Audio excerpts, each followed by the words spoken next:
escola tem tido muita dificuldade com o ensino remoto. Pais e mães reclamam da dificuldade de atenção dos pequenos na hora de acompanhar as aulas virtuais.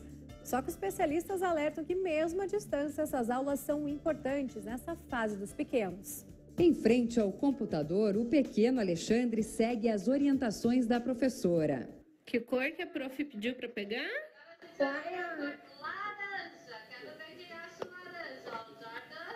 Depois, a próxima missão é pintar os tijolos da casinha.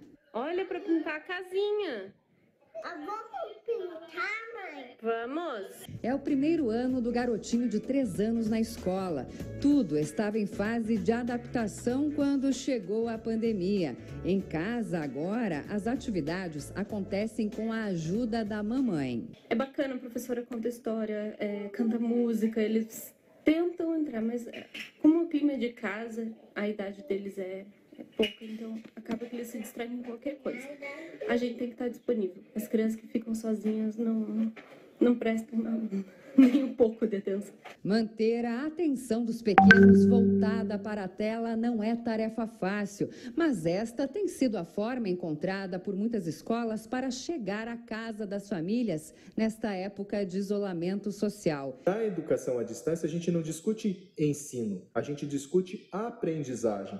Não se trata do que o professor vai ensinar, se trata do que o aluno precisa aprender. E aí usa-se da linguagem que existe disponível nos recursos tecnológicos, nos recursos digitais e os formatos, os modelos disponíveis para, de acordo com essas linguagens e coerente com elas, promover a aprendizagem desses indivíduos. Ainda de acordo com Everton, a educação à distância é um modelo de aprendizagem sólido que vem formando muita gente ao longo dos anos e precisa ser respeitado. Ele destaca que hoje vivemos um momento que ninguém estava preparado e que as escolas foram forçadas a implantar o ensino remoto emergencial. Nós vivemos uma realidade em que ninguém estava preparado para isso. Não estamos todos dentro de casa porque queremos, mas porque devemos tomar cuidado com a saúde nesse momento, mas a escola não pode se ausentar. Ela precisa, de alguma maneira, transpor algumas das suas experiências para dentro da casa das famílias, das crianças, para que isso possa acontecer e tenha alguma validade dentro dos órgãos que analisam a legislação educacional, para que isso possa, de fato, ser utilizado e possa ser validado e a aprendizagem não se perca. Na casa do Fabiano são 2 pequenas. A mais velha, em idade escolar, se diverte com os potes de plástico. Esse, mamãe. Essa? Coloca ali? Então coloca, vamos ver, filha, se cabe. Muito bem! Que legal! Parabéns, ó, acertou. E assim, de uma forma simples, na sala de casa, com a ajuda dos pais... Papai, fecha. Papai fecha. Papai, fecha. Aí, ó. A Liz não deixa de aprender novas habilidades. Dentro do possível, a gente está fazendo aí algumas atividades com as meninas e tal, especialmente com a Liz, né? Mas que são direcionadas até inclusive pela escola, isso que é a parte bacana. Então tem todo um processo pedagógico envolvido nessas atividades. Isso, filha, ó, fazer papá, então a gente vai fazer comidinha, vai escovar o dente, então criar algumas rotinas de casa, até inclusive com elas, que ela vai se adaptando. A Alice, também de uma forma lúdica, lembra dos números. 1, 2, 3, 4, 5, 6.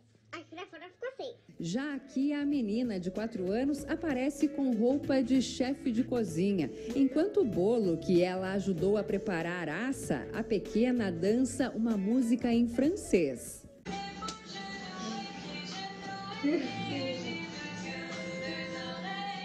Propostas enviadas pela escola e que estão sendo seguidas de acordo com a rotina da família. A gente vai brincando e a criança vai assimilando o conteúdo sem nem se dar conta disso, na percepção dela é só brincadeira. A escola está ajudando a gente a construir memórias afetivas significativas. Então, além do conhecimento, além dos conteúdos, através de uma forma lúdica, nós estamos juntos construindo memórias afetivas significativas que vão marcar, que a Alice vai levar para o resto da vida. né, filha? Sim. Não é fácil não. Sobre esse assunto a gente conversa agora com a Ana Jacob, ela é pedagoga. Ana, bom dia. Bom dia. Quero entender um pouquinho melhor. A gente viu ali na reportagem algumas crianças vendo as aulas ali no computador, praticando também os exercícios ali com os pais. Esse momento, de fato, é muito importante na formação desses pequenos. Acredito que seja uma dificuldade manter entretido também no computador. É a melhor forma?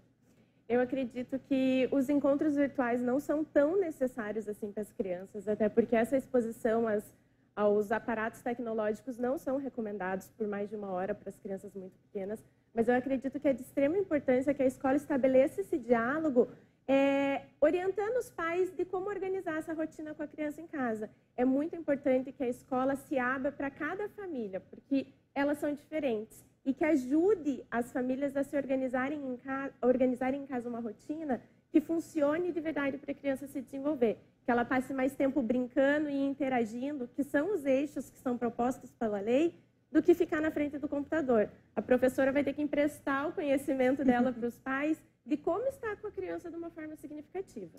Ana, agora quando você fala que tem que ficar com a criança, fazer algumas atividades, eu logo lembro dos pais que estão trabalhando em casa. E eu acho que é aí que surge a maior dificuldade mesmo.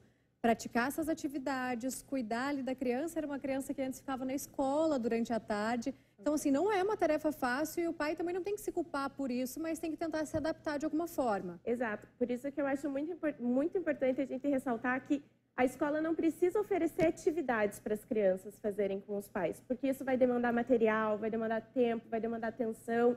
E o pai não tem toda a estrutura de avaliar esse processo, de se realmente a criança está se desenvolvendo ou se só está sendo um passatempo e um entretenimento. O papel da escola não é entreter a criança. O papel da escola é pensar contextos significativos para a criança estar inserida. Então, muitas vezes, até a criança poder vivenciar e observar o pai, às vezes, trabalhando um pouco, enquanto ele está ali no mesmo espaço, mas brincando livre no chão, é muito mais significativo do que estar na frente da tela ou estar fazendo uma atividade. Tem o Paulo Fock, que ele é um dos principais colaboradores da Base Nacional Curricular Comum, que é um documento que orienta a educação infantil, e ele caracteriza que a gente não pode transformar a educação infantil em um monte de trabalhinhos. A educação infantil é você pensar uma relação de interação significativa para a criança. E nem sempre isso é uma atividade. Às vezes isso é estar observando o pai trabalhar, às vezes é estar escutando a mãe na cozinha, e é estar brincando livre, né? Essa imagem das crianças brincando com materiais que nem são brinquedos. Com um potinho, brincando, exatamente. Né? É muito mais significativo do que estar no computador ou estar fazendo atividades em papéis de registro, né?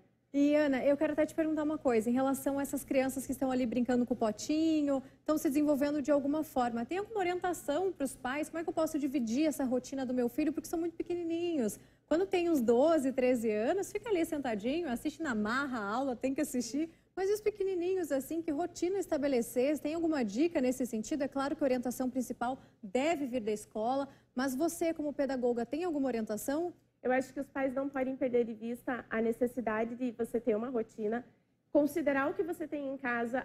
Nós acordamos, então como que eu posso inserir a criança na ajuda do café da manhã? Porque isso já vai ocupar o tempo dela. Pede para ela arrumar a mesa, separar os talheres, mesmo os muito pequenininhos. Você vai precisar refazer um pouco ali a hora que você sentar, mas você consegue de novo. Estou trabalhando. Narrar isso para a criança, agora é o momento que o papai vai trabalhar, você precisa explicar ajudar. O que está acontecendo nesse momento. A criança entende. Essa antecipação do que vai acontecer durante o dia e do que está acontecendo no momento, a criança ela é muito inteligente e ela consegue entender isso. Então, você vai trabalhar aqui comigo um pouco, pega um papel, uma caneta, deixa a criança ali, você faz anotações para mim, valoriza essa ação, esse brincar dela, que ela vai se sentir integrada e ela vai participar tranquilamente. Que legal, gostei. E, Ana, mais alguma orientação para quem está assistindo o Paraná no Ar, é pai, está passando por esse momento super difícil e complicado, porque não é mole não, né? Não. Tem que dar conta dos pequenos, às vezes são 2, 3, já dá trabalho, né? Nesse sentido, assim, de cuidar, imagine 3. Eu acho que é bem interessante os pais terem paciência e empatia, porque as escolas, principalmente as escolas particulares, elas estão ainda desamparadas pelas questões das leis. O Conselho Nacional de Educação não se posicionou, então as escolas não têm como negociar abertamente ainda com os pais, porque não tem nenhum respaldo, né?